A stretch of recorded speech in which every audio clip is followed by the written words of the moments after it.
So in class we derived a formula for finding the PDF of a random variable y when it's equal to some function of a random variable x where we know the PDF of x. So that formula is given here, and the derivation we did in class, so you can check it out on the on the Zoom recording.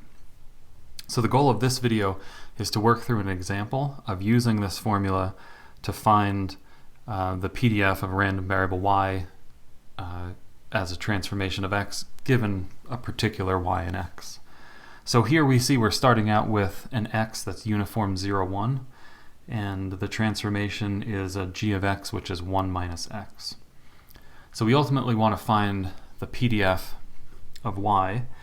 And just a note, I am not very good at memorizing formulas. And so a lot of times I'll just start with the CDF of y and do some work and get to some function of the CDF of x and then differentiate, right? That's basically the proof of the formula that I showed on the last slide. So if you don't feel like memorizing that formula, you can always just go through the steps, which is working with the CDFs and then differentiate. But in this video, since we derived the formula, hopefully I can remember it when we get to that point, and we'll do the problem just based on the formula. So maybe we'll write down the formula now, and then we'll see what components we need from it, and we'll derive each of those below. So if we want the PDF of y,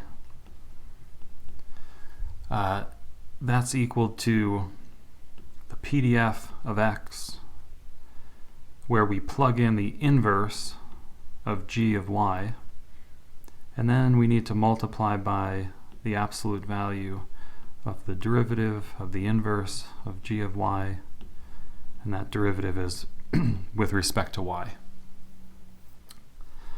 So it looks like we need some components here. Maybe the first one is to actually find the PDF of x, or look it up on your table and write it down.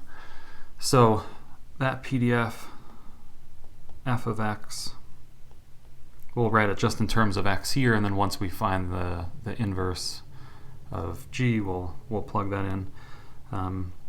So it should be 1 over b minus a times the indicator from a to b of x, and our b is 1, a is 0, so this should be 1 over 1 minus 0 times the indicator from 0 to 1, and of course that's just the indicator from 0 to 1 of x.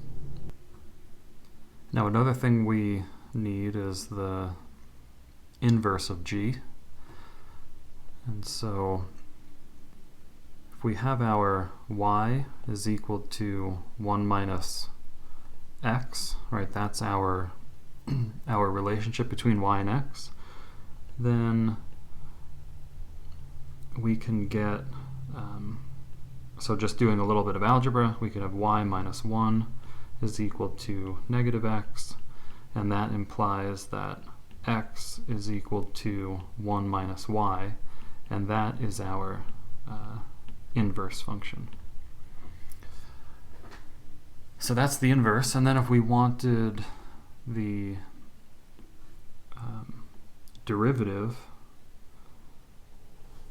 of the inverse, well, we would just take the derivative of this function that we found, which should be pretty easy. So derivative of 1 is 0, derivative of minus y with respect to y is negative 1. So I think those are all the components that we need, and we can just put them together. So this should be,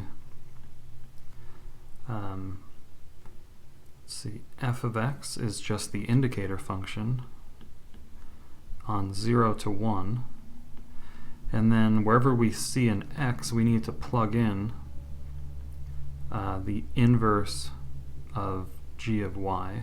So that will be 1 minus y into that indicator.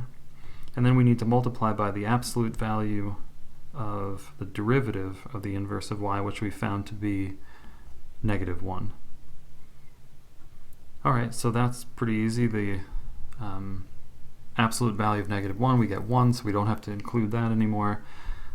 So the only thing we're left to do is figure out how to simplify this indicator function so that it's just a y in there, right? Our PDF of y is just a function of y. So let's have it be a function of y and not a function of 1 minus y. That seems a bit awkward. So the indicator function tells us that 1 minus y is between 0 and 1. So to get y alone, all we have to do is solve that inequality.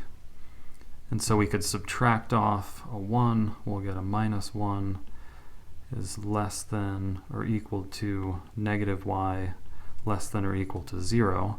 And then if we multiply through by a negative to just get y, we'll have to reverse the signs, and what we'll end up getting is that y is between 0 and 1. So that means we can rewrite this as an indicator over 0 to 1 of y. So that's the answer.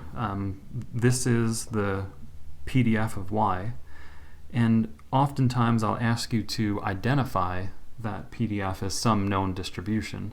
And of course this one's easy because we started out with a uniform and we're ending up with another uniform, and it's over the same interval. So that's an interesting transformation. It's a transformation that you undergo and you get the same random variable that you get out of it. And this might be an interesting example for us to do a simulation to check this. And this is something that I won't hold you accountable for. You don't have to know how to use R or any programming language for the course. But I think it's an interesting enough thing that I will make a video where I do some simulations to show that this analytic result holds. And I think maybe that builds up some intuitions, which will be nice. So look for that video, and I'll see you soon.